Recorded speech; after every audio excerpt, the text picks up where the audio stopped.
Tetap semangat dalam Tuhan, para pemirsa yang saya kasih di dalam nama Tuhan Kristus. Topik pada episode ini adalah topik yang mengandung sebuah pertanyaan sebenarnya. Tapi saya yakin dari topik ini ada jawaban. Dipanggil tanpa alasan. Kenapa topik ini diangkat? Nah, kita mau lihat nih. Kenapa dipanggil tanpa alasan? Apakah kita tidak punya alasan untuk menolak panggilan itu? Nah, bersama dengan saya kita akan bahas lebih jauh lagi.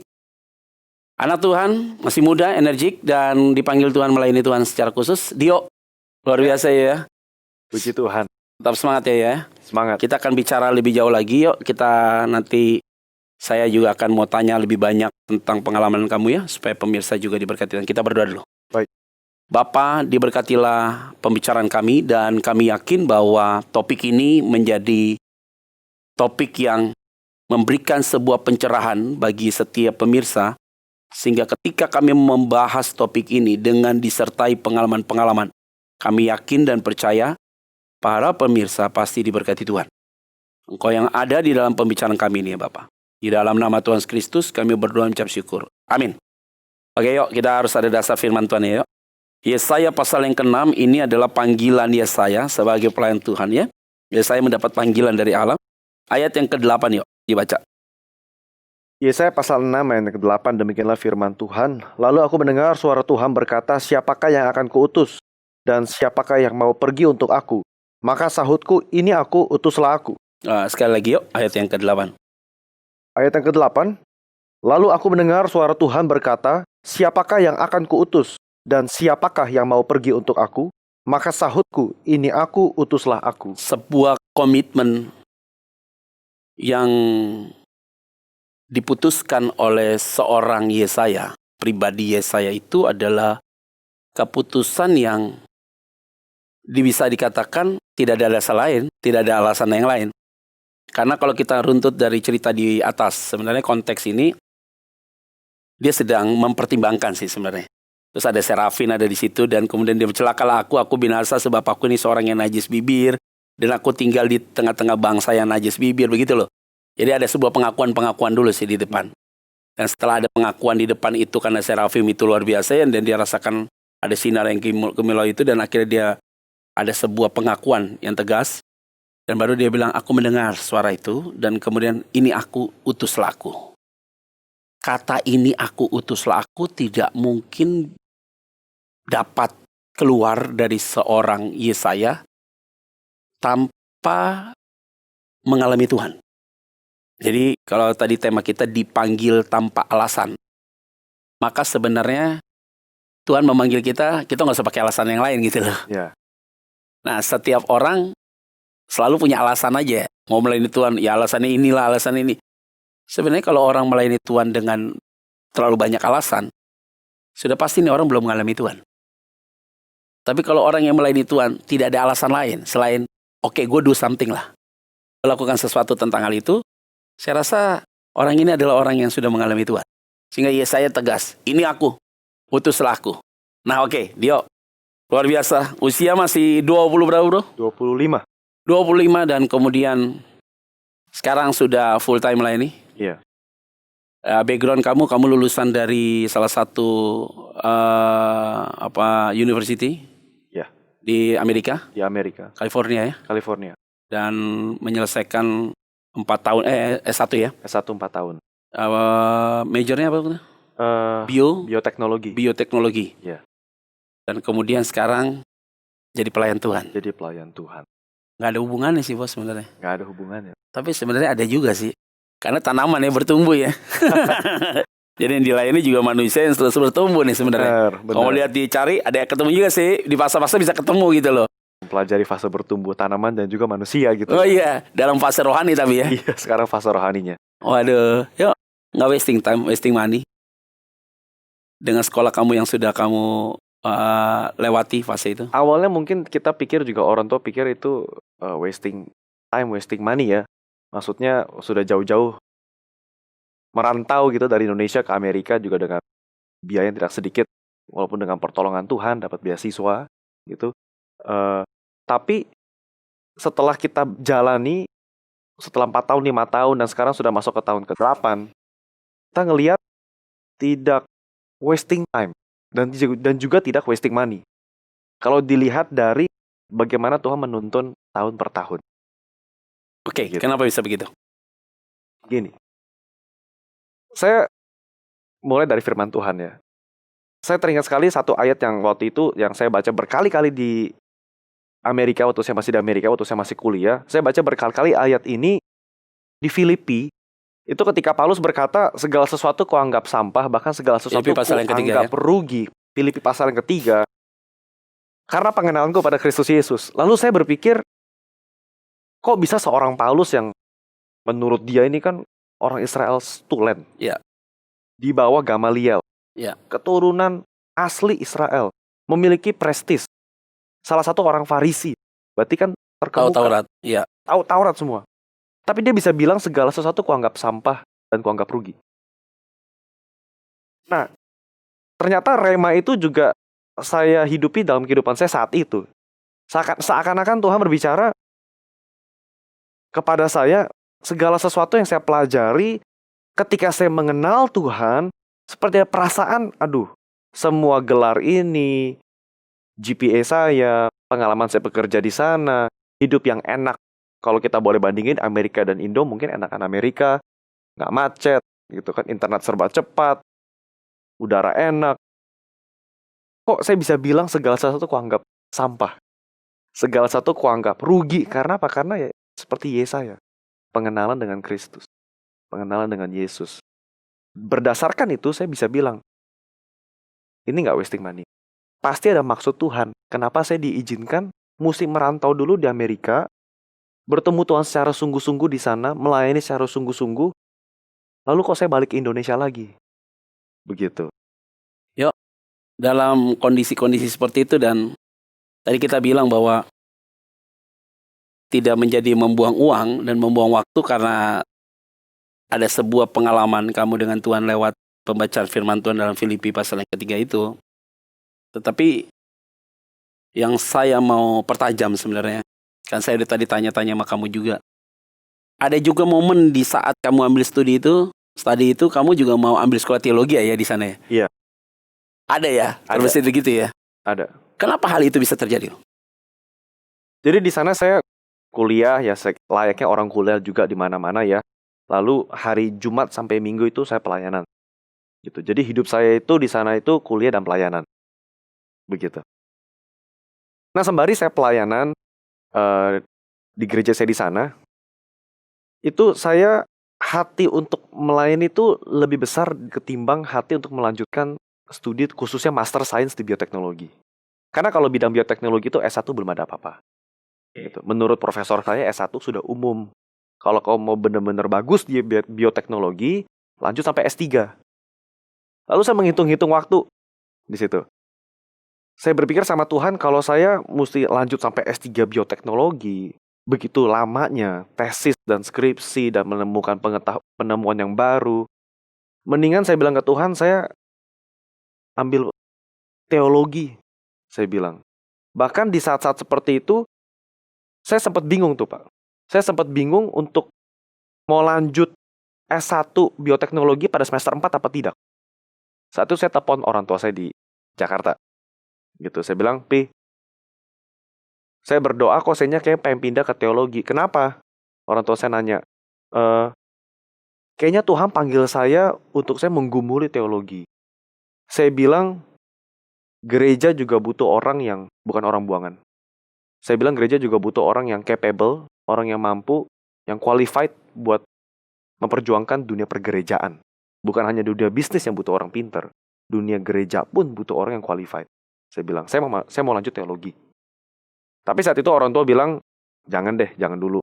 Kamu lanjut S1 dulu, mungkin cuma emosi sesaat. Oh ya sudah, saya nurut sama orang tua. Saya bilang setelah berdoa, ya sudah saya turut sama orang tua, lanjut S1 bioteknologi. Gitu. Oke. Dalam kondisi seperti itu, dan kemudian akhirnya sekarang seorang Dio, dan kemudian for good dari Amerika, dan sekarang ada di Indonesia. Iya. Dan kemudian sekarang membantu pelayanan yang notabene kamu adalah anak seorang pendeta. yang gereja yang sekarang di bawah pengembalaan orang tua kamu, gereja yang sudah eksis lama, Iya. yang sudah bertumbuh secara kuantiti perlu diperhitungkan juga. Dan kamu sekarang masuk dalam dunia itu, dan kamu sudah terlibat dalam sebuah pelayanan. Iya. Dan kemudian kamu ada di Indonesia dan melakukan itu. Iya. Pertanyaan saya sederhana. Artinya ilmumu nggak kepake? Ilmu saya tidak terpakai. Tidak terpakai. Tidak terpakai karena Wah. tumbuhan sama orang beda. Beda. Iya. Tapi hampir sama dalam skala pertumbuhannya. Skala pertumbuhannya mirip-mirip. Mirip-mirip ya. Dua-duanya mesti sama-sama bertumbuh. Sama-sama bertumbuh. Harus berbuah. Ketika kamu menjadi full time sekarang melayani Tuhan. Iya. Apa tanggapan dari orang tua yang notabene seorang pendeta? Ini lucu juga ini. Pertama, saya tentu kan mesti minta restu dari orang tua ya. Kita melakukan sesuatu kalau nggak ada berkat dari orang tua juga susah. Ya, bagaimana mereka otoritas di atas saya. Saya ngomong ke papi dan mami saya mengenai keinginan saya untuk masuk full dalam pelayanan. Papi yang juga sudah punya cerita sendiri bagaimana dipanggil Tuhan dari dunia bisnis profesional masuk ke dunia pelayanan, dia lebih mengerti. Dulu dia juga dipanggil Tuhan sama. Tapi mami kan seorang ibu rumah tangga. Nah, seorang ibu rumah tangga itu kan lebih kepingin anaknya itu, mungkin dia sudah merasakan asam garam dalam dunia pelayanan, susahnya pelayanan, bayar harganya. Dia juga mungkin nggak mau anaknya kalau bisa mengalami hal seperti itu. Maksudnya, apakah dalam usia segini kamu sudah mantap betul? Jangan-jangan cuma emosi, keikutan pendeta terkenal. Kembali lagi ya ke topik waktu di Amerika itu ya, bisa jadi kalimat itu muncul. Benar, gitu. Lalu akhirnya saya cuma doa sama Tuhan. Ini beneran, saya cuma doa sama Tuhan, saya bilang begini, Tuhan, kalau memang ini dari Tuhan, benar saya disuruh pelayanan, kan Tuhan taruh orang tua di atas saya sebagai otoritas. Kalau begitu saya pengen Tuhan dong ngomong sama orang tua saya. Kan saya sudah mengutarakan pendapat, mereka sudah mengerti, kita sama-sama berdoa. Kalau begitu tolong dong Tuhan yang mengutarakan keinginan sendiri ke orang tua saya. Lalu setelah berapa bulan saya di Indonesia, kebetulan mami saya masuk ke menara doa di Sentul. Nah, jarang-jarangnya mami saya dengar suara Tuhan audible.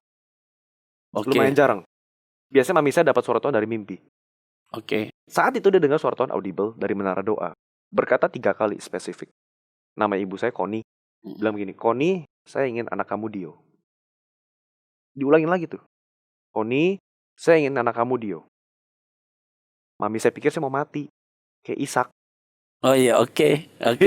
Kayak Allah ngomong sama Abraham ya. Iya.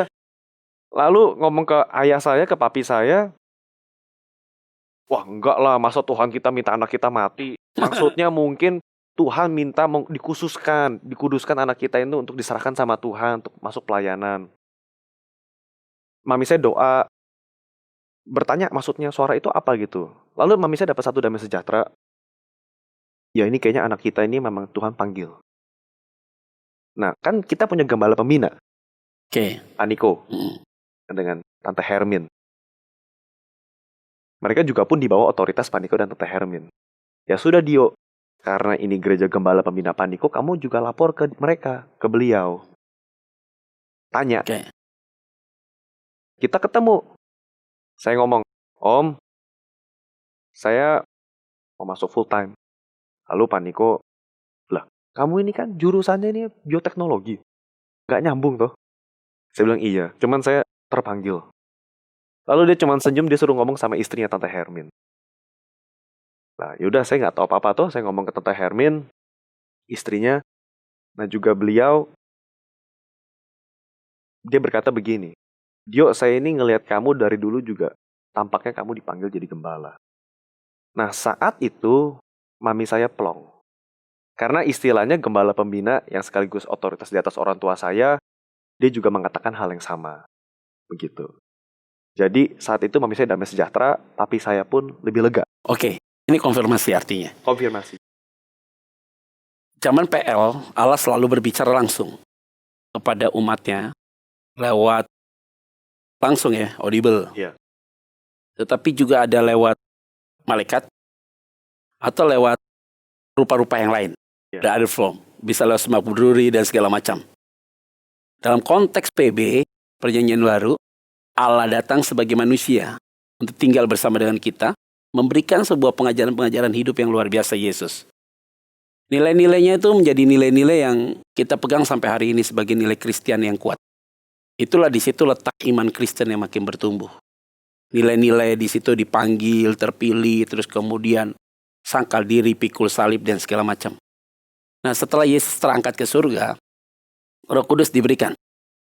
Dan Roh Kudus diberikan, diberikan kepada orang-orang pilihan Tuhan. Nah, Roh Kudus itu yang selalu bicara kepada setiap orang-orang ini. Jadi kalau kamu bilang ada otoritas dan pembina segala macam, bagi saya ada satu titik yang menarik di situ. Panggilan yang Tuhan berikan, kalau dibilang tanpa alasan, memang tidak ada alasan lain selain menerima itu dengan kalimat yang tepat. Nah, cara Tuhan memberikan sebuah jawaban itu unik. Dan dia bisa pakai siapa saja. Secara khusus mereka-mereka yang sudah ada Roh Kudus dalam hati dia. Maka ketika ibu kamu berdoa dan kemudian dia mendengar suara itu secara jelas, dia mengklaim bahwa ini adalah panggilan, tapi dia butuh konfirmasi lagi kan. Nah, ketika dapat konfirmasi baru ada. Nah, kalau runtut punya benang merah yuk. Saya mau tanya sama kamu. 100% Tuhan pasti panggil kamu? 100%? Yakin? Oke. Artinya kita sudah ada dalam titik itu. Dipanggil tanpa alasan. Sekarang kamu sudah masuk dalam panggilan. Lewat sebuah konfirmasi yang luar biasa. Dio, usiamu masih muda sekali. 25 tahun. 25 ya? Waduh, dahsyat banget ya. Saya dipanggil Tuhan di usia 21 tahun. Lebih muda lagi. Lebih muda lagi. 22 tahun saya dipanggil Tuhan melayani Tuhan. Masuk sekolah teologi ya. Dan kemudian sampai hari ini di usia 40 tahun. Sudah 18 tahun saya melayani Tuhan ya.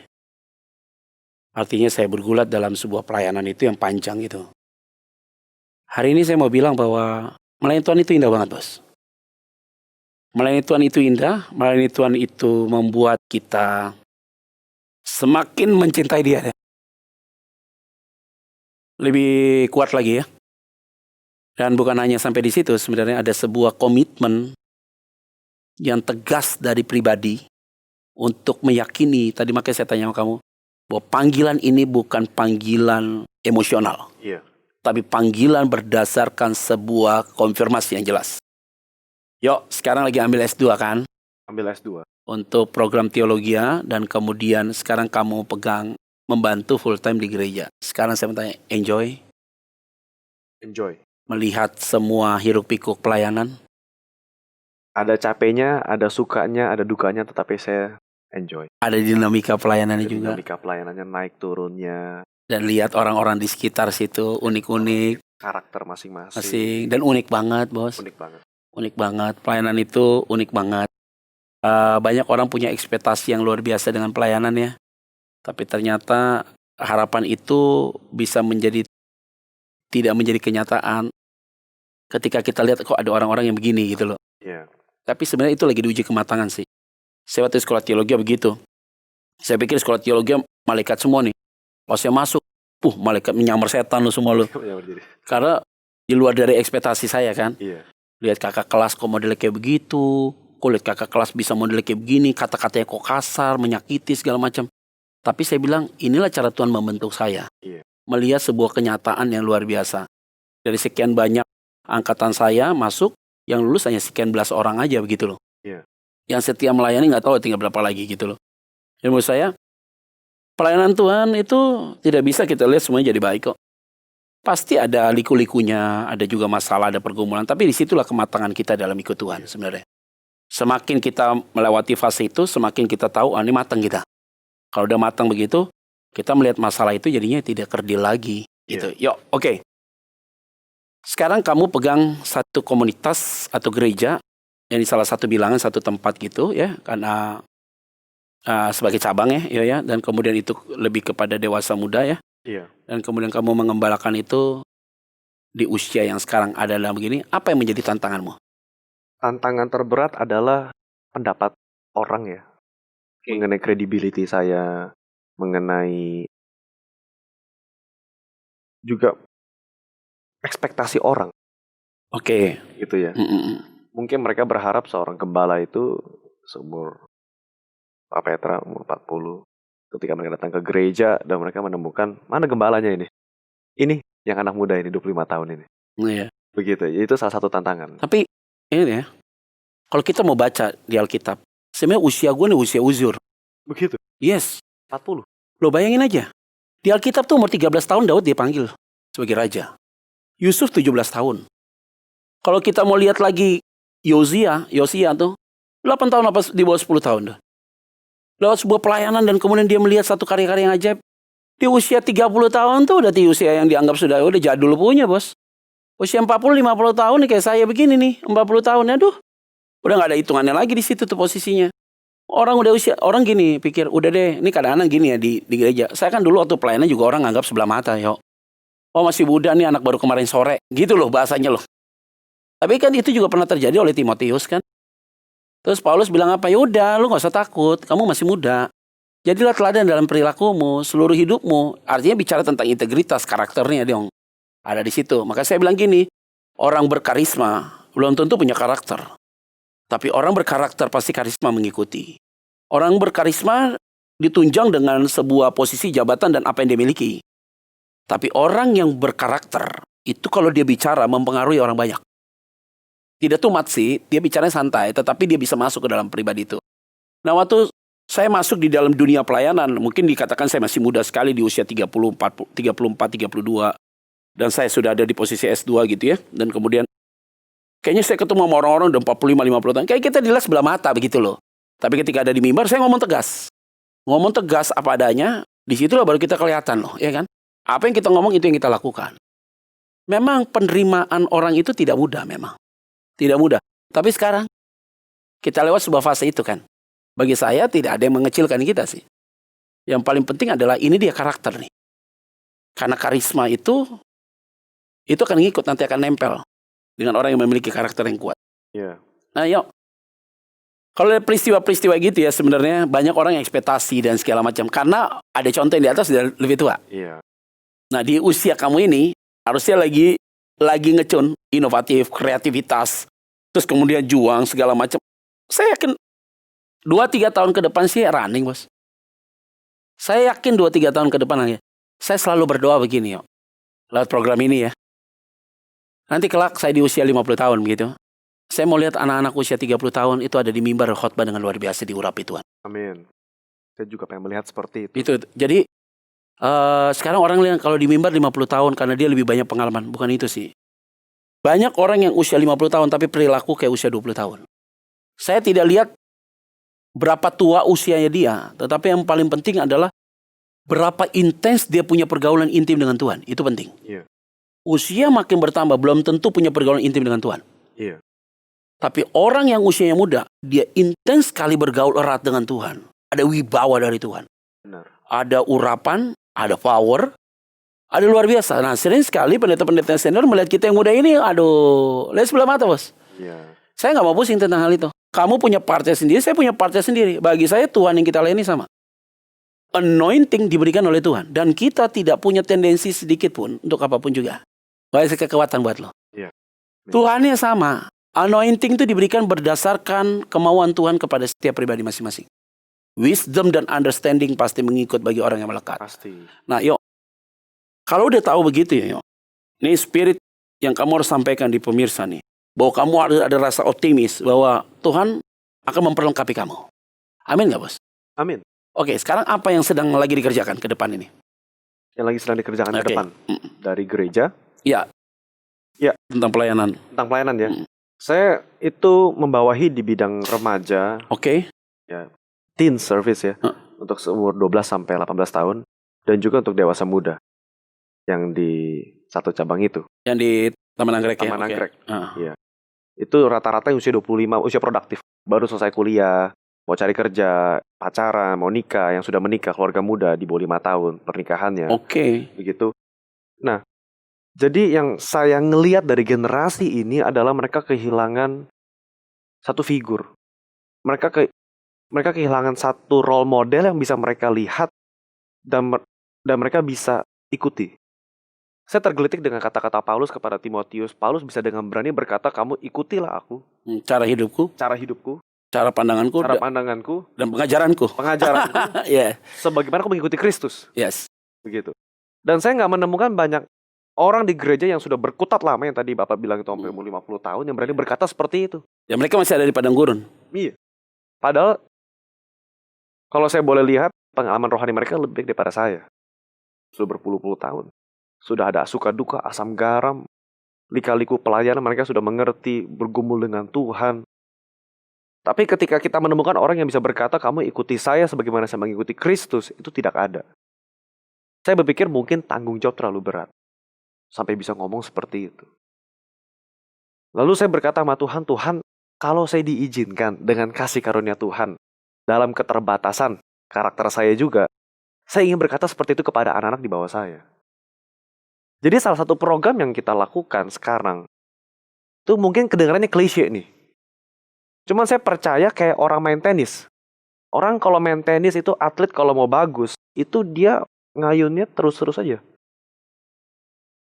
They do that same thing again and again. Ya kan? Bosan mau nggak mau terus aja. Sampai itu menjadi memori otot. Iya. Gitu ya? Benar. Ya nggak? Terbentuk akhirnya. Nggak, jangan macem-macem, udah itu aja terus. Jangan macem-macem. 5 tahun, 10 tahun, 15 tahun pemenang Olimpiade. Lalu saya teringat Paulus bilang kita seperti di pertandingan. Sedang di mana banyak orang berusaha mencari banyak macam cara untuk berusaha menaikkan kualitas gereja, pelayanan anak muda dengan laser mungkin macam-macam. Saya kok teringat lakukan satu hal itu yang kuno, klise, tapi berulang-ulang. Oh, itu dia. Yo, kita kalau mau bahas ini nggak ada habisnya, Bos. Nggak ada habis. Waktu juga udah mau habis, Bos, masalahnya. Aduh, gue kesel banget. Pembahasan lagi ngecun banget, terus kemudian harus selesai. Tapi saya lihat ada satu spirit yang luar biasa. Saya yakin pasti kamu bisa move on mengenai hal itu. Dan ke depan ini kita akan lebih dipertajam lagi. Iya. Setuju saya. Nggak apa-apa, model konvensional fundamental, tetapi dilakukan berulang-ulang kali, tapi dikemasnya dengan cara modern. Di package dengan cara yang relevan. Oke, siap. Para pemirsa, kita udah habis di waktu ini. Dan kalau mau ngomong panjang memang. Sebenarnya saya kurang waktu juga untuk bicara ini. Tapi saya yakin dan percaya bahwa tema ini menjadi baik. Dipanggil tanpa alasan. Memang benar, dia telah mengambil sebuah keputusan sebagai seorang pelayan Tuhan full time. Dan saya yakin dan percaya hambanya pasti diberkati Tuhan. Dalam pelayanannya semakin hari semakin luar biasa. Amin. Yo, ini luar biasa banget, yo. Dan saya yakin para pemirsa pasti diberkati Tuhan. Dari kutak-katik tadi saya lihat dari beberapa kali pernyataanmu, kamu selalu kutip bagian firman Tuhan. Jadi ini menjadi satu pondasi kita yang kuat. Amin. Kita akan ketemu lagi dalam episode yang akan datang. Iya. Dengan topik yang berbeda. Dengan nuansa yang berbeda. Dengan alasan yang baru ya. Dengan alasan yang baru. Sekarang tambah alasan. Sekarang tambah alasan. Nanti ada alasan baru. Alasan yang baru. Kita berdoa ya, bro. Iya. Diberkatilah Dio. Kami yakin pelayanan diberkati Tuhan. Keluarga besar diberkati Tuhan. Dan di mana dia ditempatkan, Tuhan berikan dia hikmat, wibawa, urapan daripada Tuhan. Berkati setiap pemirsa. Kami yakin dan percaya semua yang menyaksikan acara ini diberkati oleh Tuhan. Di dalam nama Tuhan Kristus kami berdoa dan mengucap syukur. Amin. Amin. Yo, God bless, brother. Terima kasih banyak. Para pemirsa, kita sudah menyelesaikan episode ini dengan tema dipanggil tanpa alasan. Dan kita bersyukur memang benar panggilan Tuhan tidak ada alasan lain selain mengikuti panggilan itu sendiri. Dan saya dan Dio sudah menyampaikan banyak hal dan saya yakin para pemirsa pasti diberkati Tuhan. Kita akan ketemu dalam episode-episode berikutnya dan nantikan kuasa Allah di dalam setiap episode. Tuhan Yesus memberkati. Shalom.